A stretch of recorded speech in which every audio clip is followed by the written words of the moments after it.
음악하는 여자들은 다 쇠하여 질 것이며 또한 그런 자들은 높은 것을 두려워할 것이며 길에서는 놀랄 것이며 살구나무가 꽃이 필 것이며 메뚜기도 짐이 될 것이며 정욕이 그치리니 이는 사람이 자기의 영원한 집으로 돌아가고 조문객들이 거리로 왕래하게 됨이니라. 은줄이 풀리고 금그릇이 깨지고 항아리가 샘 곁에서 깨지고 바퀴가 우물 위에서 깨지고 흙은 여전히 땅으로 돌아가고 영은 그것을 주신 하나님께로 돌아가기 전에 기억하라. 전도자가 이르되 헛되고 헛되도다. 모든 것이 헛되도다. 전도자는 지혜자이어서 여전히 백성에게 지식을 가르쳤고 또 깊이 생각하고 연구하여 잠언을 많이 지었으며 전도자는 힘써 아름다운 말들을 구하였나니 진리의 말씀들을 정직하게 기록하였느니라. 지혜자들의 말씀들은 찌르는 채찍들 같고 회중의 스승들의 말씀들은 잘 박힌 못 같으니 다 한 목자가 주신 바이니라. 내 아들아 또 이것들로부터 경계를 받으라. 많은 책들을 짓는 것은 끝이 없고 많이 공부하는 것은 몸을 피곤하게 하느니라. 일의 결국을 다 들었으니 하나님을 경외하고 그의 명령들을 지킬지어다. 이것이 모든 사람의 본분이니라. 하나님은 모든 행위와 모든 은밀한 일을 선악간에 심판하시리라. 아멘. 귀하신 목사님을 이렇게 본교에 또 이렇게 오시게 해서 말씀 듣게 되며 참 감사를 드립니다. 목사 개인적으로 참 존경하고 또 목회하시는 모습, 그 인격들을 옆에서 지켜보며 나도 저런 목사가 되었으면 참 좋겠다. 개인으로 참 존경하는 분이신데 오늘도 저희 교회에 오셔서 말씀 전해주시게 되었습니다. 인생은 돌아가야 합니다. 부암절교에 섬기시는 김영규 목사님 말씀 전하실 때 우리 모두에게 큰 은혜와 도전의 시간 되시기 바랍니다.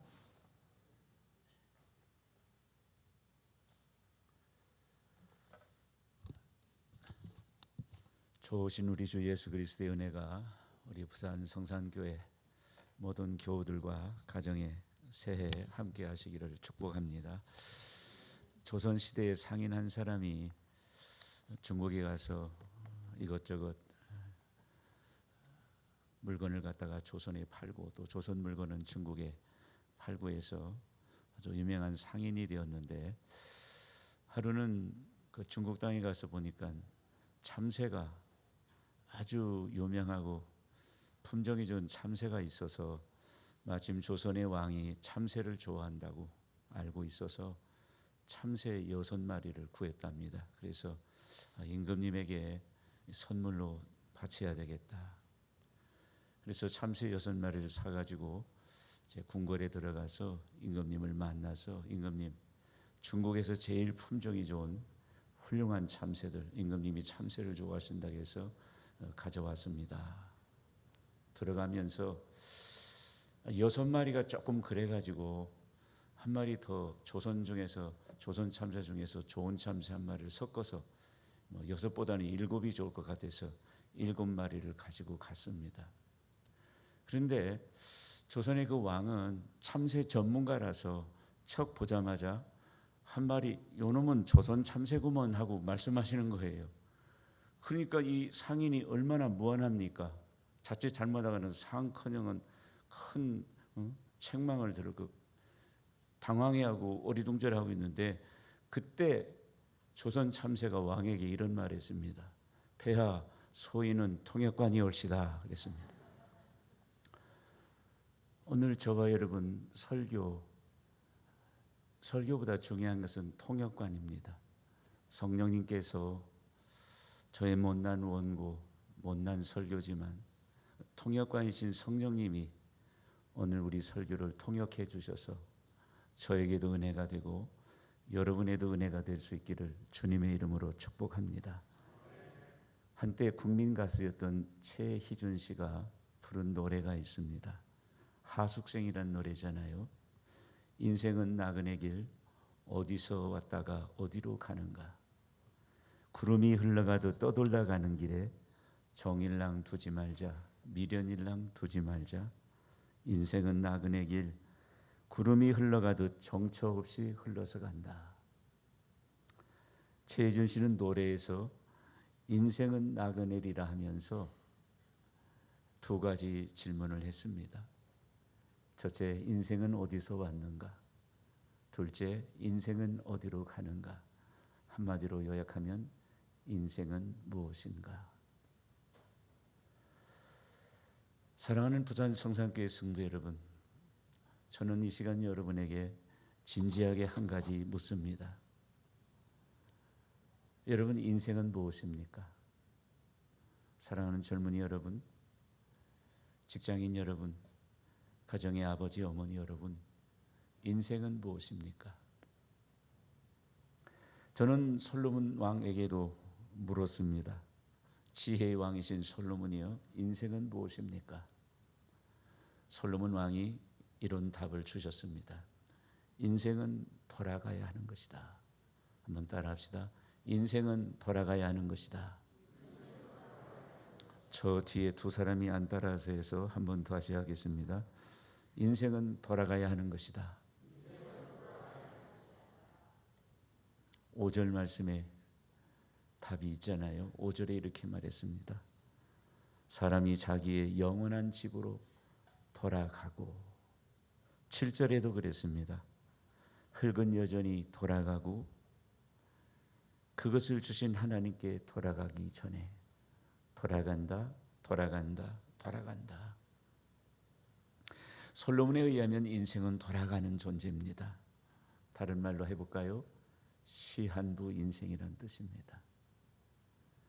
제가 솔로몬에게 두 번째 물었습니다. 우리 인생이 돌아가야 될 시한부 인생이라면 그럼 우리는 어떻게 살아야 할까요? 그랬더니 솔로몬 왕이 두 가지 답을 주셨습니다. 우리 어떻게 살아가야 할까요? 시한부 인생. 오늘 솔로몬이 전해주는 두 가지를 가슴에 품고 기왕이면 보람찬 인생을 살아가는 여러분 되시기를 축복합니다. 첫째, 돌아가기 전에 잘 믿자. 한 번 더 따라합시다. 돌아가기 전에 잘 믿자. 이번에는 앞에 있는 두 사람이 안 따라서서 한 번 더 하겠습니다. 돌아가기 전에 잘 믿자. 여러분 8절에 보면 이런 말씀이 있습니다. 전도자가 이르되 헛되고 헛되도다, 헛되도다. 3번 말했습니다. 헛되도다, 헛되도다, 헛되도다. 어쩌면 이것이 솔로몬 회고록의 핵심입니다. 여러분 12절 말씀도 보십시오. 12절은 우리 학생들이 제일 좋아하는 성경 구절 중에 하나입니다. 많은 책을 짓는 것은 끝이 없고 공부하는 것은 몸을 피곤하게 한다. 학생 여러분 얼마나 좋습니까? 공부 많이 하지 말라는 겁니다. 공부하는 것은 몸을 피곤하게 한다. 끝이 없다. 그런데 이것은 그렇게 해석하면 성경을 많이 잘못한 해석입니다. 하나님 없이 공부하는 것은 의미 없다. 그런 뜻입니다. 학생 공부 열심히 해야 됩니다. 여기서 말하는 솔로몬이 하나님 없이 공부하는 것은 끝이 없고 하나님 없이 공부하는 것은 허무한 것이다. 하나님이 있어야 된다. 하나님. 그 얘기를 하는 겁니다. 하나님 없는 인생은 헛된 것이고 하나님 없이 공부하는 것은 그것은 끝이 없는 것이고 피곤한 일입니다. 13절은 어쩌면 전도서의 결론이잖아요. 13절을 우리 한번 다 같이 읽어보겠습니다. 일의 결국을 다 들었으니 하나님을 경외하고 그의 명령들을 지킬지어다. 이것이 모든 사람의 본분이니라. 결국이 뭡니까? 결론이 뭡니까? 하나님 경외, 그 말씀 지키는 것. 이것이 모든 사람의 본분. 모든 사람, 학생이든 청년이든 사업가든 가정주부든 구분하지 않습니다. 연세가 들었던 모든 사람의 본분이 뭡니까? 하나님 경외하고 하나님 말씀 순종. 다른 말로 하면 잘 믿는 거죠. 우리 인생은 돌아가야 됩니다. 시한부 인생입니다. 우리 시한부 인생을 정말 잘 살기 위해서는 오늘 솔로몬이 우리에게 말합니다. 잘 돌아가기 전에 잘 믿자. 여러분, 병원에 있는 분들만 시한부 인생 아니잖아요. 호스피스 병동에 있는 사람만 시한부 인생 아니에요. 여기 앉아있는 저도 시한부 인생이고 여러분도 시한부 인생입니다. 돌아가야 합니다. 솔로몬이 우리에게 그럼 우리 인생을 어떻게 살아야 되느냐? 잘 믿는 거다. 돌아가기 전에 잘 믿고 돌아가는 것이 가장 인생을 잘 사는 것이다. 주님의 기쁨이 사랑하는 부산 성산교회 성도 여러분, 장로님 여러분, 집사님 여러분, 권사님 여러분, 젊은이 여러분, 예수 잘 믿고 돌아가는 여러분 되시기를 주의 이름으로 축복합니다. 거북이 3마리가 따뜻한 봄날에 소풍을 갔습니다. 도시락 김밥을 싸가지고 엉금엉금 기어서 산 중턱쯤 가다 보니까 벌써 점심때가 돼가지고 야 우리 여기서 점심 먹자 해가지고 도시락을 폈습니다. 근데 앞불사 물을 가져오지 않았습니다.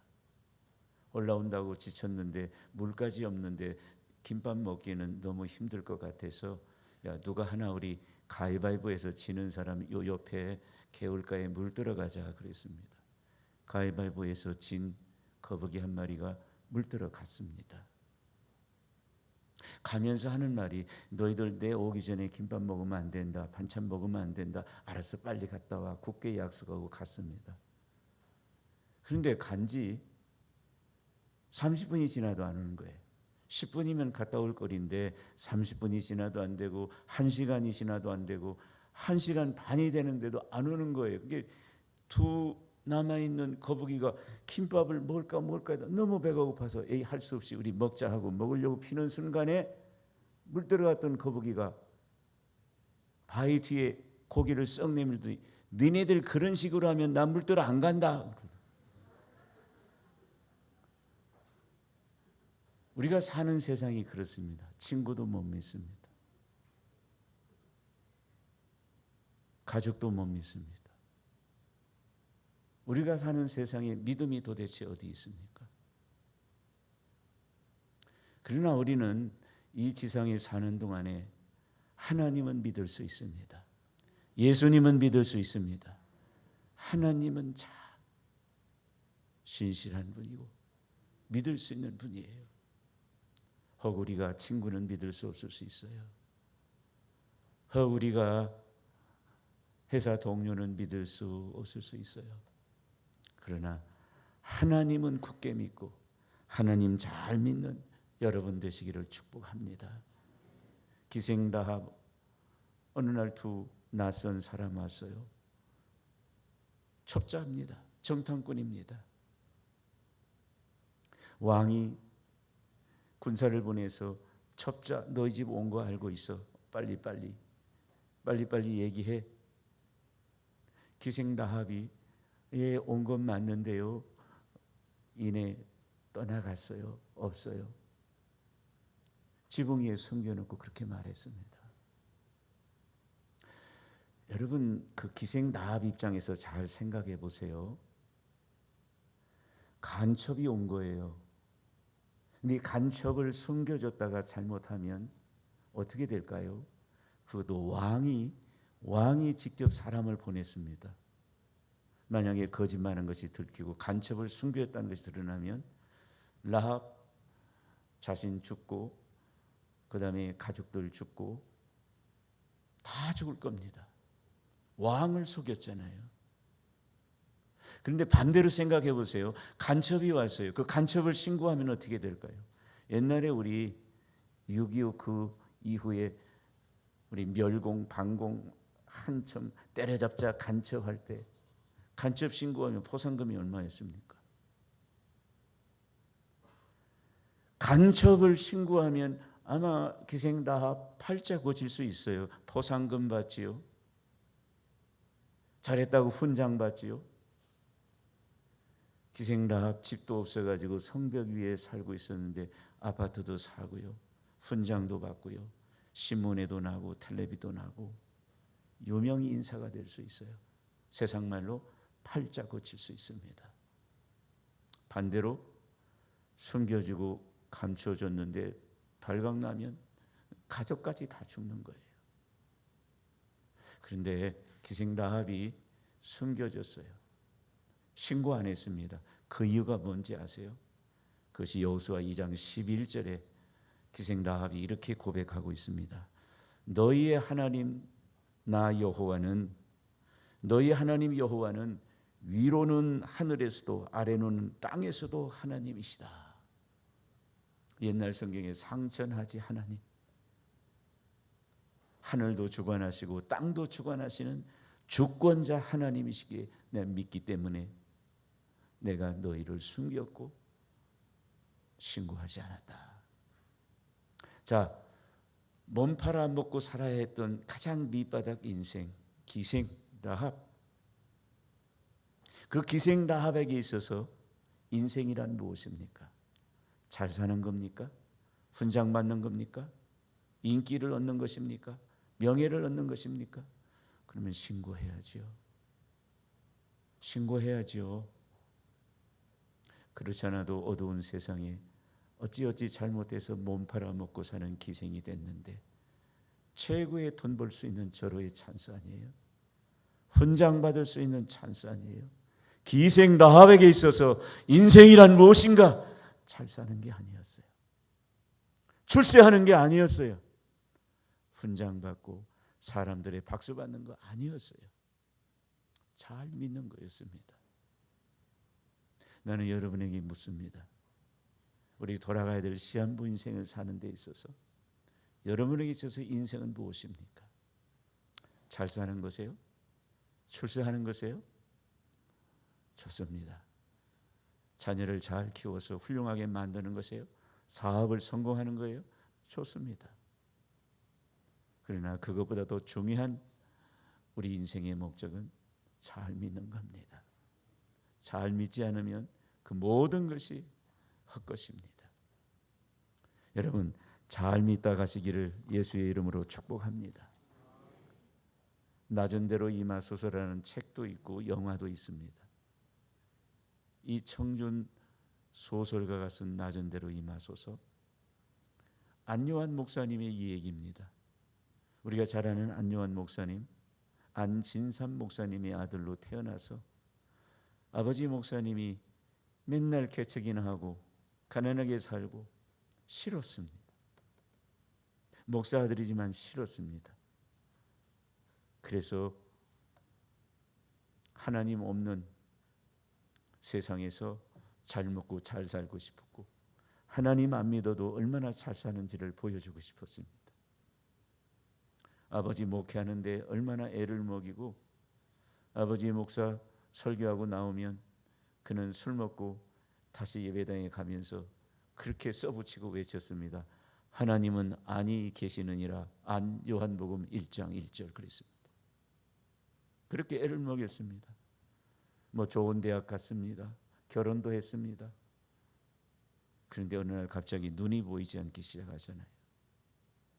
두 눈의 시력을 잃고 아내도 떠나가고 자식들도 떠나가고 홀로 남겨지고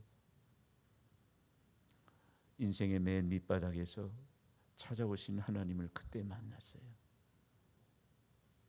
그때 만나가지고 신학을 공부하고 이제 목사가 되고 지금 위대한 맹인 선교를 하시는 분이신데 그분이 한참 사역할 때 자원봉사들 중에 24세 된 젊은 여청년 여대생 하나가 목사님을 막 수발 들고 돕다가 마지막에 목사님, 제가 목사님의 아내가 되겠습니다. 그랬습니다. 여러분, 24살 먹은 여청년이 자기보다 나이가 16살 많은 남자, 한 번 결혼했던 남자, 더군다나 앞을 보지 못하는 시각장애인 결혼한다고 그랬습니다. 그래서 자기 집에 가서 부모님한테 아버지 나 결혼할 사람 생겼어요. 누구니? 나보다 16살 많고 한 번 결혼했던 사람이고 그리고 두 눈을 보지 못하는 남자예요. 사랑하는 부모 여러분, 여러분의 딸이 사윗감을 그렇게 그 사람하고 결혼한다면 여러분 뭐라고 말하겠습니까?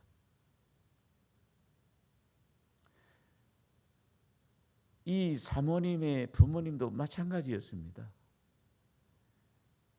펄쩍펄쩍 뛰면서 미쳤다 그러고 그 다음에 온 가족들이 얼마나 이 여청년을 구박했는지 모릅니다. 마지막에 결혼 허락을 받고 지금의 사모님이 되셨거든요. 안유한 목사님이 오래전에 그 조선일보하고 인터뷰한 기사를 쭉 이런 얘기를 쭉 하시면서 그때 사모님이 어떻게 해서 결혼 허락을 받았느냐, 사모님이 그랬답니다. 하도 쪼르고 해도 안 되니까 한 번은 그 사모님이 아버지 앞에 무릎을 꿇고 펑펑 울면서 이렇게 말씀드렸대요. 아버지, 우리 집안에는 딸이 많이 있으니까 저 하나는 놓아주세요. 아버지 옷자락 붙잡고, 아버지 우리 집안에 딸이 여럿이 있잖아요. 저 하나는 놓아주세요. 저 하나만은 놓아주세요. 24살 여청년, 이 여청년에게 있어서 인생은 무엇이겠습니까? 시집 잘 가는 거, 신랑 잘 만나는 거, 잘 사는 거. 이 여청년에게 있어서 인생은 잘 믿는 거였습니다. 믿음으로 잘 사는 것. 그러길래 그분을 도와서 결혼해서 지금까지도 잘 섬기고 그분이 위대해지도록 함께 동역하고 있는 것이죠. 사랑하는 우리 성산교회 청년 여러분, 여러분에게 인생은 무엇입니까? 취업 잘하는 것입니까? 시집 잘 가는 것입니까? 우리 시한부 인생입니다. 솔로몬이 우리에게 말하는 것은 잘 믿는 거다. 오래전에 우리 학생 시절에는 학교 운동회가 많이 유행했었잖아요. 한 고등학생이 고등부 회장인 동시에 그 학교에서도 전교 회장이고 정말 똑똑하고 그랬나 봐요. 옛날에 운동회를 앞두고 시간이 다가오면, 시간이 부족하면 일요일 날, 주일 날도 오라 그래서 그 체육 선생님이 운동 연습시키고 그랬습니다. 아마 그 학교도 그런 것 같아요. 운동회를 앞두고 일요일 날 나와서 다 연습하라고 그랬는데 이 고등부 학생 안 갔습니다. 그 월요일 날 전교 조회하는 시간에 이 체육 선생님이 전교 회장이 안 나와서 시범 케이스로 좀 혼내야 되겠다 싶어서 전교생 앞에 불러냈습니다. 그래가지고 너 왜 안 왔어? 예, 교회 갔습니다. 그래? 이 녀석 봐라. 너만 교회 다니냐? 쟤는 교회 다니고 왔는데 너는 왜 안 와? 예, 선생님, 쟤는 쟤고 저는 접니다. 옛날에 선생님들 얼마나 많이 때렸습니까? 혹시 선생님 죄송합니다. 지금 선생님 죄송하고 옛날에 저 다닐 때 선생님 진짜 많이 때렸습니다. 대놓고 막 때렸습니다. 실컷 두들겨 패고 그랬습니다. 선생님도 자존심이 있고 학생들 보는 앞에서 길을 꺾어야 하기 때문에 실컷 두들겨 패고 다시 물었습니다. 너 교회가 중요해? 학교가 중요해? 예, 둘 다 중요합니다. 학생이 대답했습니다.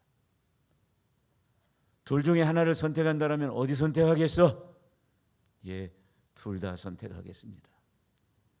또 실컷 두드려 팼습니다. 뭐라고? 둘 중에 하나만 택하란 말이야. 했습니다. 그때 학생이 이렇게 대답했습니다. 선생님, 하나만 굳이 택하라면 저는 교회를 택하겠습니다. 이 고등학생에 있어서 인생이란 무엇입니까? 좋은 대학 가는 겁니까? 성적 잘 받는 것입니까? 그러나 그보다 더 중요한 것은 잘 믿는 것입니다. 왜요? 우리는 시한부 인생이니까요.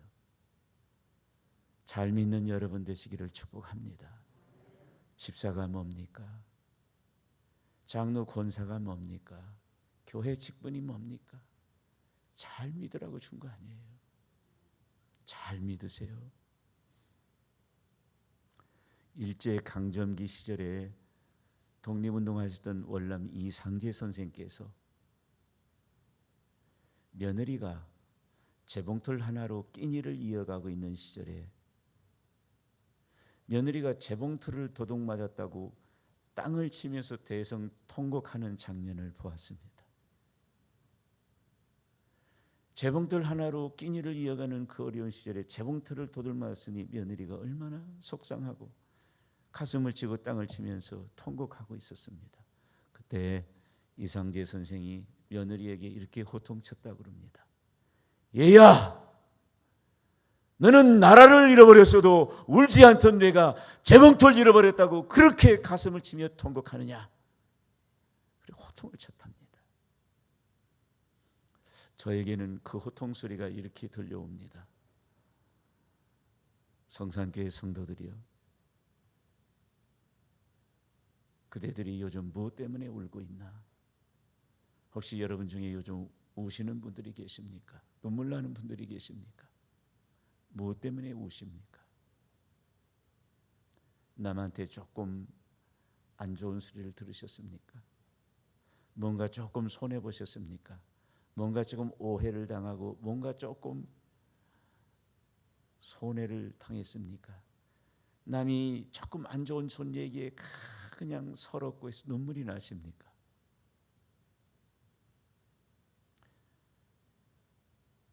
여러분 신앙을 잃어버리고 한번 울어보셨습니까?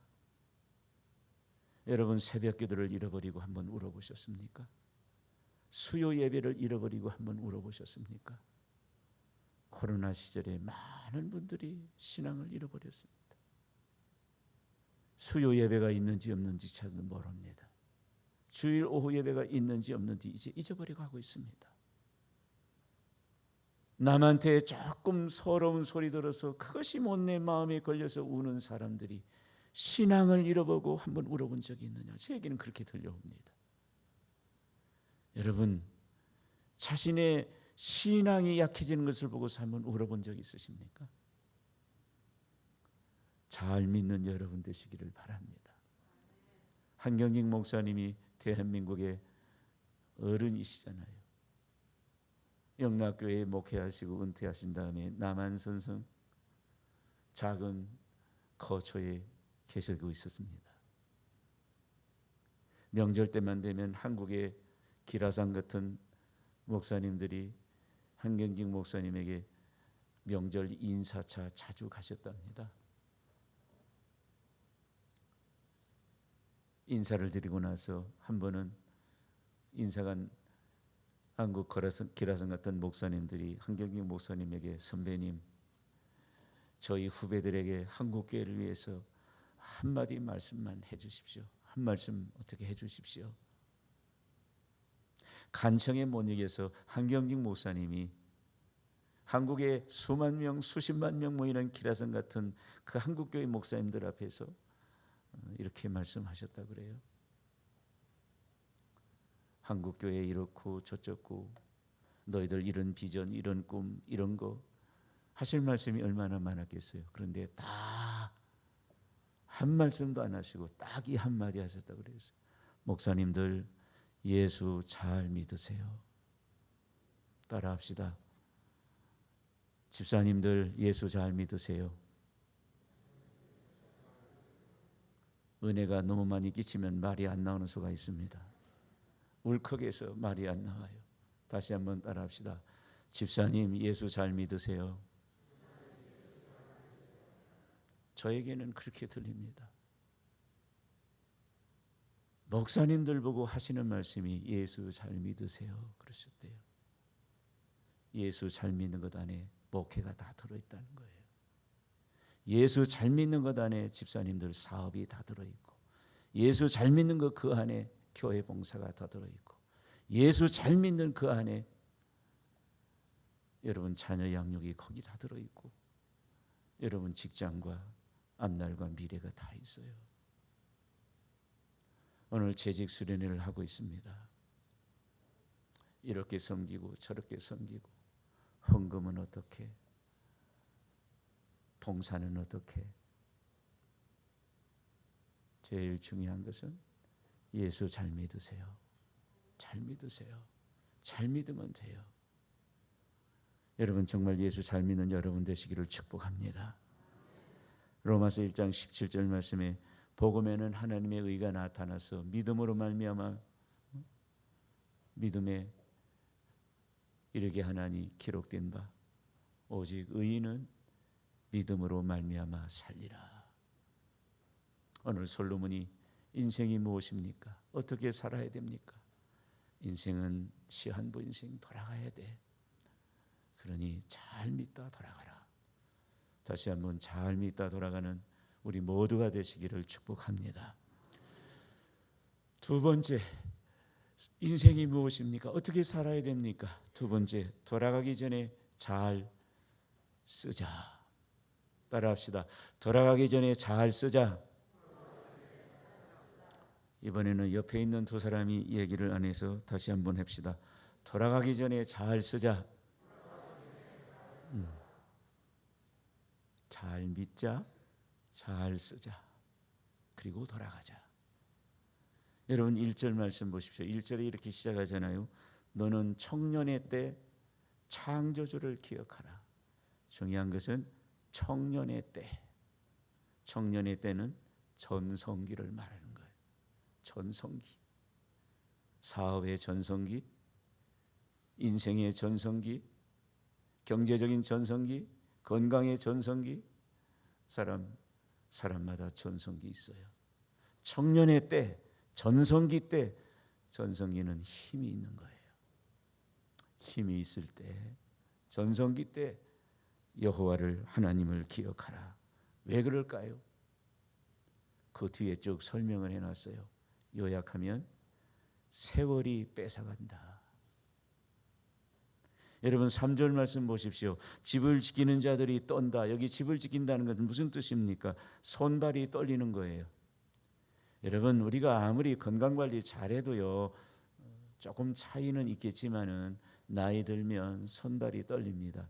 죄송한 얘기지만 저 65인데 오른손이 조금 떨리기 시작했습니다. 다리도 계단 오르다 보면 한 번씩 주춤거리고 그렇습니다. 집을 지키는 달이 떤다는 것은 손발이 떤다는 거예요. 세월이 가면 손발이 떨려요. 세월이 왜요? 힘을 뺏어갔잖아요. 힘 있는 자들이 구부러진다. 이거는 허리가 굽어진다는 뜻이에요. 힘은 허리에서 나오잖아요. 힘 있는 자들이 구부러진다. 이것은 허리가 구부러지고 맷돌질하는 자들이 적는다. 맷돌질은 우리 이잖아요. 이빨이 빠지는 거예요. 창들로 내다보는 자가 어두워진다. 시력이 약해진다는 거예요. 저 얼마 전에 또 안경 또 바꿔치기 했습니다. 갈수록 시력이 약해졌습니다. 여러분 4절 말씀 보십시오. 길거리 문들이 닫혀진다는 거예요. 길거리 문들이라는 것은 무엇입니까? 귀, 소리입니다. 귀를 잘 듣지 못합니다. 맷돌 소리가 적어진다. 이거 다시 이빨 얘기하는 겁니다. 새 소리로 말미암아 일어납니다. 여러분 나이 들면 깊은 잠 못 잡니다. 작은 소리에도 뻘떡뻘떡 일어납니다. 음악하는 여자들은 새하얘진다. 이것은 성대입니다. 성대, 목소리.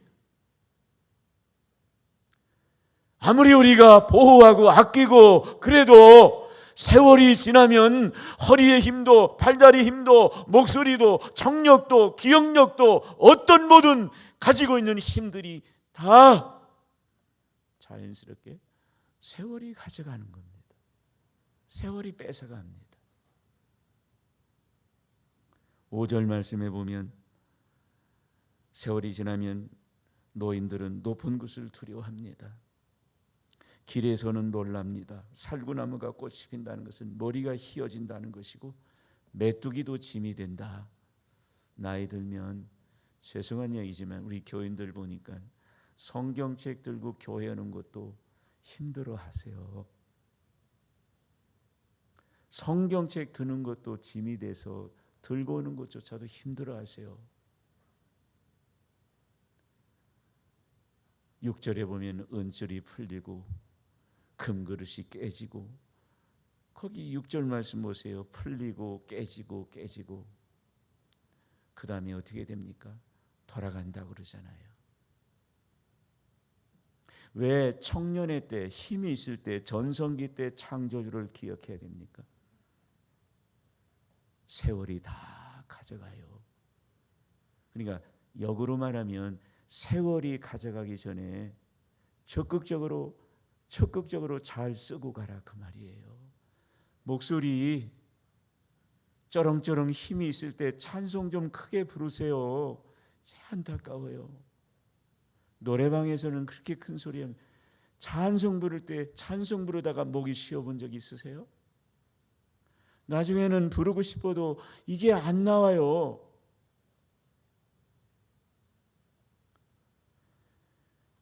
여러분, 정말 뭔가 아직도 청력이 있고 시력이 있고 아직도 팔다리 힘이 있어서 걸어다니고 힘이 있을 때 이거 잘 쓰고 가자는 거예요. 아무리 보호하고 아무리 아끼고 안 써도 세월이 그냥 가져간다니까요. 그럼 무엇이 지혜입니까? 어차피 세월이라는 놈이 뺏어가는데 세월한테 뺏기기 전에 있을 때 잘 써야 될 거 아니에요. 여러분, 지혜를 가지고 세월한테 뺏기지 말고 잘 쓰고 가는 여러분 되시기를 축복합니다. 하나님을 위해서 뭔가 공을 좀 세우라, 그런 말이에요. 하나님을 위해서 뭔가 좀 공을 세우고 하나님을 위해서 좀 뭔가 남겨놓고 가라, 그 말이에요.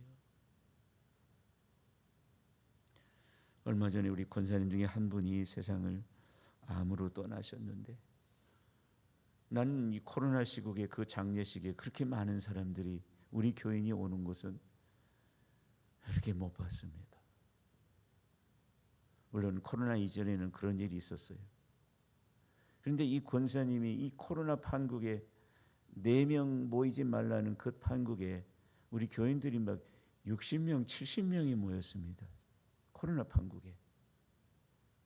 그리고 저녁에 또 별도로 개인적으로 막. 그분 60대 초반에 세상을 떠난 권사님이시지만 우리 교회 교인들 모든 머릿속에 식당,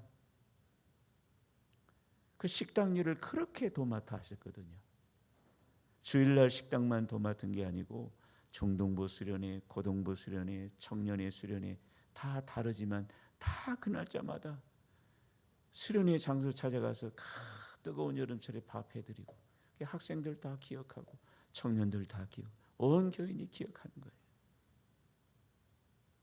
그 권사님 생각하면 그 된장국, 그 된장국.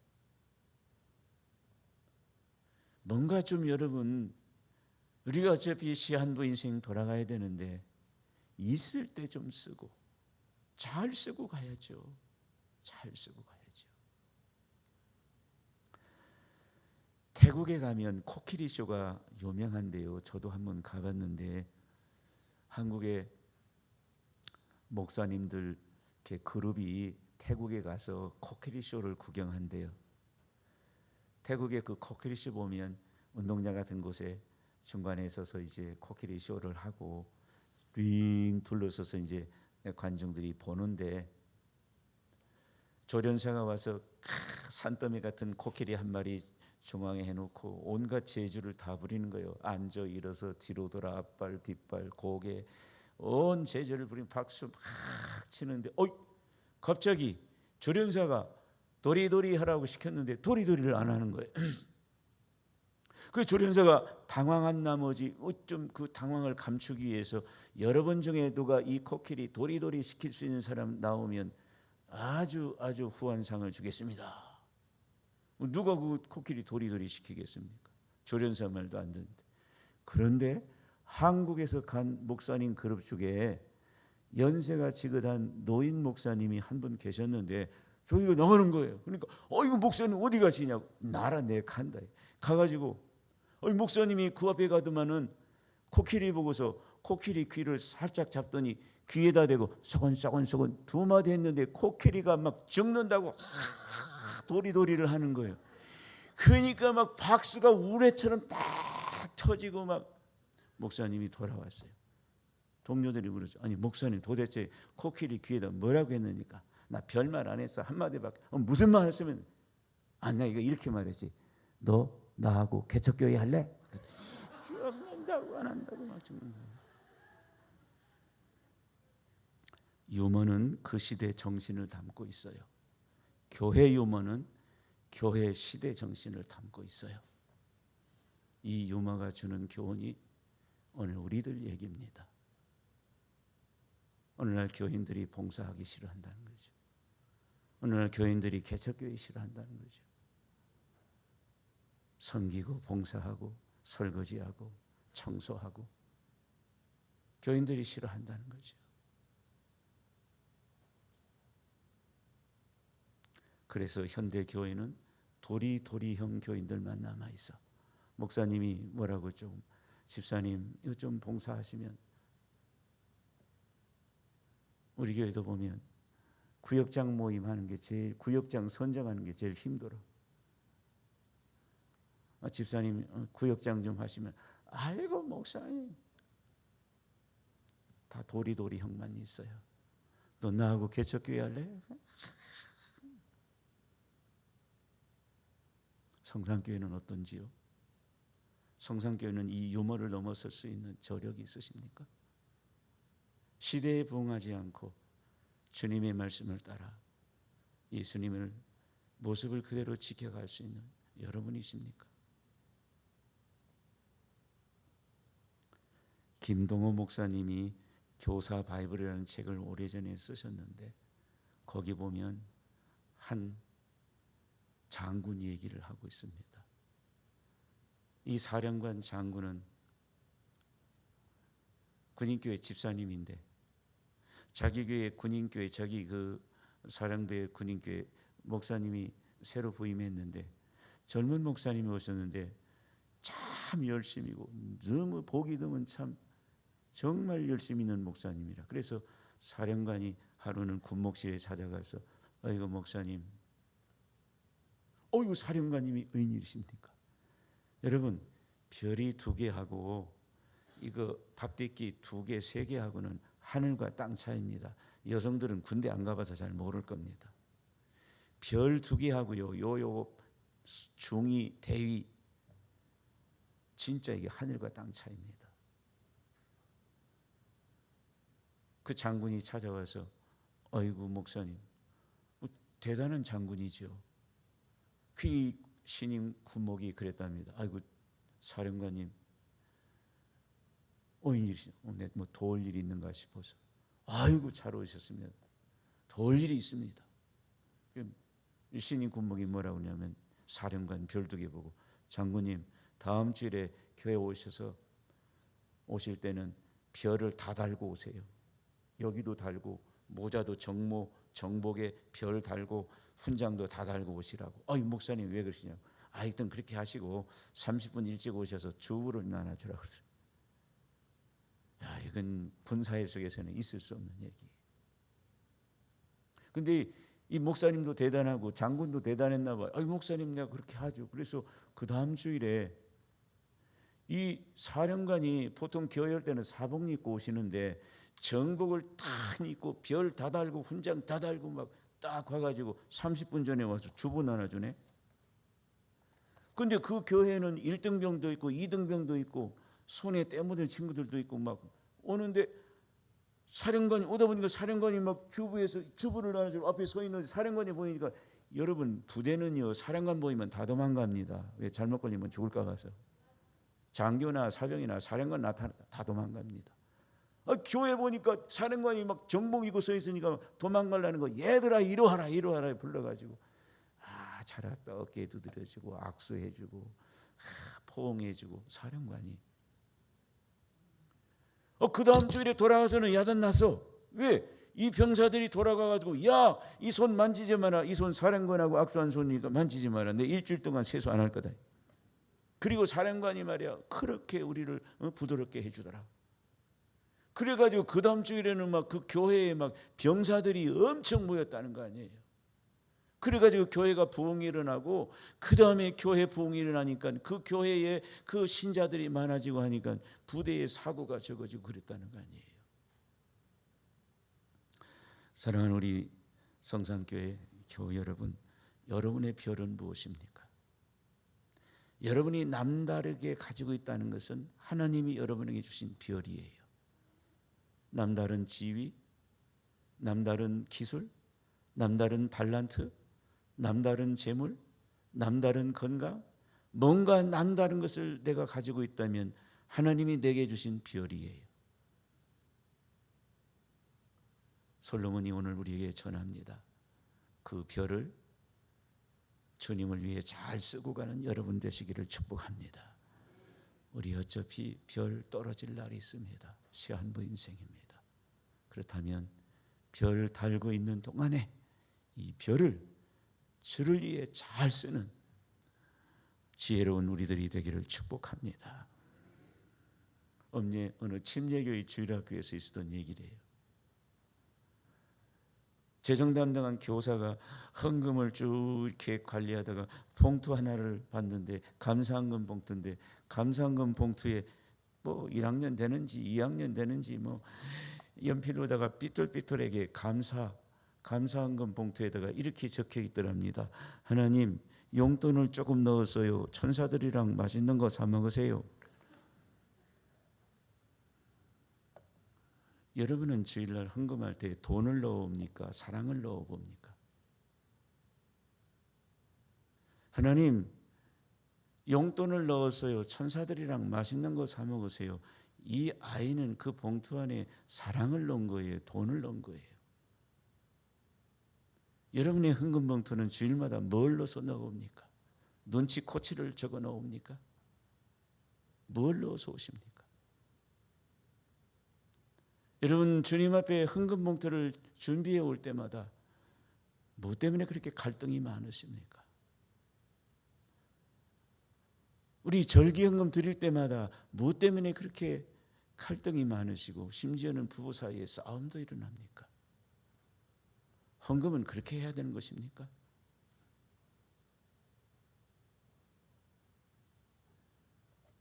있을 때 어차피 전성기 힘이 있을 때 잘 써야 됩니다. 잘 써야 돼요. 삭개오가 이렇게 말했습니다. 19장 8절 말씀에 삭개오가 주께 여짜오되 내 소유의 절반을 가난한 자들에게, 내 월급의 절반이 아니에요. 소유의 절반, 전 재산의 절반을 가난한 자들에게. 그래서 그걸 가지고 삭개오 유치원, 삭개오 고아원, 삭개오 다리, 삭개오 개척교회 많이 했을 겁니다.